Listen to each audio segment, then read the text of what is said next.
कल्पना करो, समुद्र में एक छोटी सी लहर उठती है। वह चारों तरफ देखती है। उसे दूसरी लहरें दिखती हैं।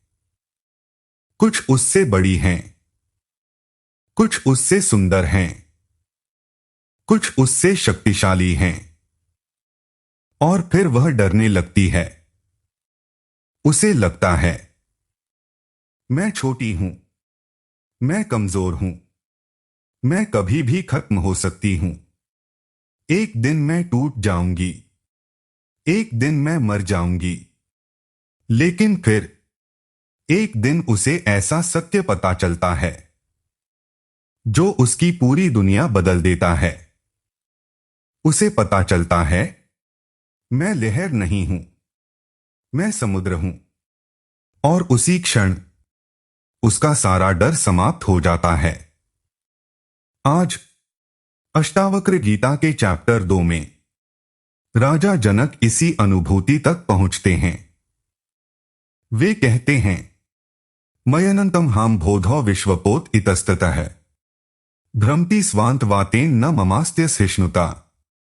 और इसका भाव है, मैं अनंत महासागर हूं। यह संसार केवल एक नाव की तरह मुझ में चल रहा है। चैप्टर 1 से यहां तक यदि तुमने शुरुआत से यह यात्रा देखी है तो याद करो, पहले अष्टावक्र ने कहा, तुम शरीर नहीं हो। फिर तुम मन नहीं हो। फिर तुम कर्ता नहीं हो। फिर तुम भोक्ता नहीं हो। फिर तुम शुद्ध चेतना हो। फिर संसार तुम्हारी चेतना में है। और अब एक और गहरा विस्फोट होता है। अब जनक केवल यह नहीं देख रहे कि संसार चेतना में है। अब वे देख रहे हैं कि संसार और चेतना अलग अलग चीजें नहीं हैं। लहर की सबसे बड़ी भूल क्या है? वह यह मान लेती है कि मैं अलग हूं। यही हमारी भी सबसे बड़ी भूल है। हम कहते हैं, मैं अलग हूं, दुनिया अलग है, दूसरे लोग अलग हैं, जीवन अलग है, भगवान अलग हैं। और इसी अलगाव से सारा भय जन्म लेता है। डर कहां से पैदा होता है? एक प्रश्न पूछो, तुम्हें डर कब लगता है? जब तुम्हें लगता है कुछ छिन सकता है, कुछ टूट सकता है, कुछ खो सकता है। लेकिन समुद्र को क्या खोना है? क्या समुद्र को लहर खोने का डर होता है? नहीं, क्योंकि वह जानता है लहर उसी का रूप है। और यही बात जनक समझते हैं। एक कहानी। एक बार समुद्र में एक छोटी लहर थी। वह बहुत परेशान रहती थी। हर समय जब हवा तेज चलती, वह डर जाती। जब बड़ी लहरें उठती, वह डर जाती। जब किनारा पास आता, वह डर जाती। एक दिन उसने एक बूढ़ी लहर से पूछा, क्या हम सब मर जाएंगे?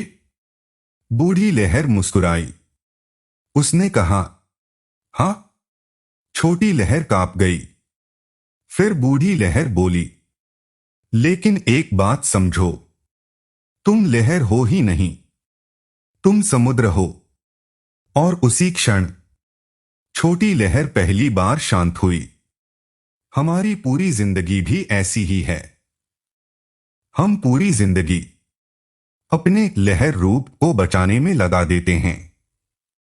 नाम, पहचान, प्रतिष्ठा, स्टेटस, फॉलोअर्स, सफलता, असफलता। लेकिन अष्टावक्र पूछते हैं, जिसे तुम बचा रहे हो, क्या वह वास्तव में तुम हो? सबसे बड़ा भ्रम। मान लो तुम एक फिल्म देख रहे हो। फिल्म में तूफान आता है। आग लग जाती है, युद्ध होता है, लोग मरते हैं, लेकिन स्क्रीन पर क्या असर पड़ता है? कुछ नहीं।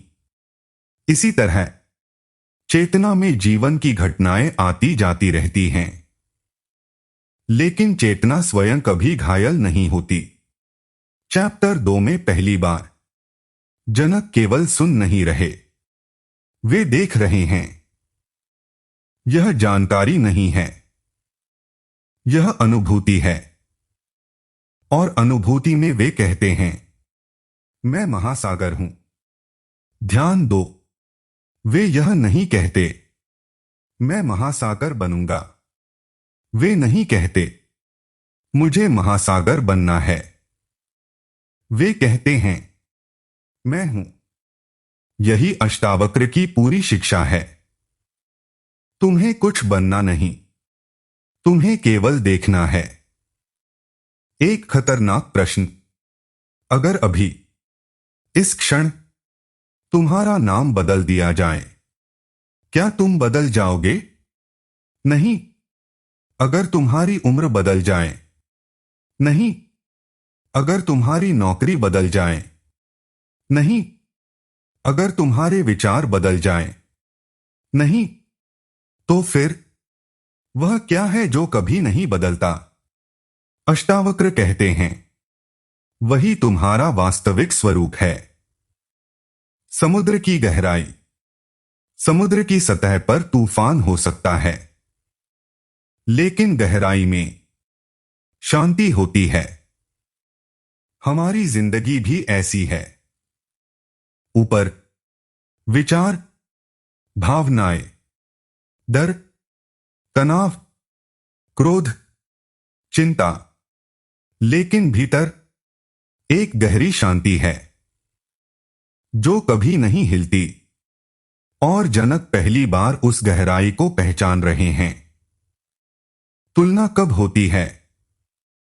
जब मैं खुद को लहर मानता हूं, तब मैं कहता हूं, वह मुझसे बड़ा है, वह मुझसे सुंदर है, वह मुझसे सफल है। लेकिन समुद्र किससे तुलना करेगा? यही कारण है कि आत्मज्ञान के बाद तुलना धीरे धीरे गिरने लगती है। जीवन का सबसे बड़ा रहस्य, तुम्हारी समस्या यह नहीं है कि तुम सीमित हो, तुम्हारी समस्या यह है कि तुम खुद को सीमित मानते हो। जैसे सपने में एक पात्र खुद को छोटा समझता है, लेकिन जागने पर पता चलता है पूरा सपना उसी में था। इसी तरह जनक जाग रहे हैं। यह शिक्षा जीवन को कैसे बदलती है? बहुत लोग सोचते हैं आध्यात्मिकता का मतलब है दुनिया छोड़ देना, लेकिन जनक राजा थे। उन्होंने राज्य नहीं छोड़ा, उन्होंने संसार नहीं छोड़ा, उन्होंने केवल धर्म छोड़ा। और यही अष्टावक्र की क्रांति है।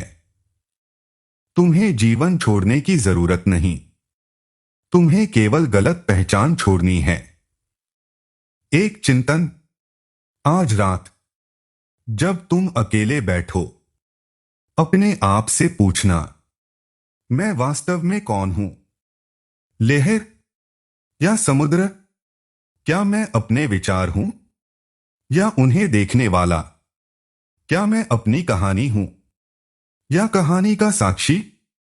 क्या मैं सीमित हूं या केवल सीमित होने का विश्वास लिए बैठा हूं? और शायद चैप्टर 2 की इस यात्रा का सबसे सुंदर सत्य यही है, तुम कभी अलग थे ही नहीं, तुम कभी टूटे नहीं थे, तुम कभी अधूरे नहीं थे, तुम कभी छोटे नहीं थे। तुम केवल स्वयं को लहर समझ बैठे थे, जबकि तुम हमेशा से समुद्र थे। अगर आज की यह बात तुम्हारे भीतर कहीं गूंज रही है, तो जल्दी मत करो, कुछ मिनट शांत बैठो और बस यह वाक्य सुनो, मैं लहर नहीं हूं, मैं समुद्र हूं। यदि यह एपिसोड तुम्हें पसंद आया, तो वीडियो को लाइक करो, चैनल को सब्सक्राइब करो और कमेंट में लिखो, मैं समुद्र हूं। अगले एपिसोड में चैप्टर 2 का अगला विस्फोटक सत्य, जगत केवल एक आभास है। क्या होगा अगर यह पूरी दुनिया वैसी नहीं है जैसी तुम समझते हो? और क्या होगा अगर तुम्हारे अधिकांश दुख एक भ्रम पर आधारित हों? अगले एपिसोड में हम इसी रहस्य में उतरेंगे।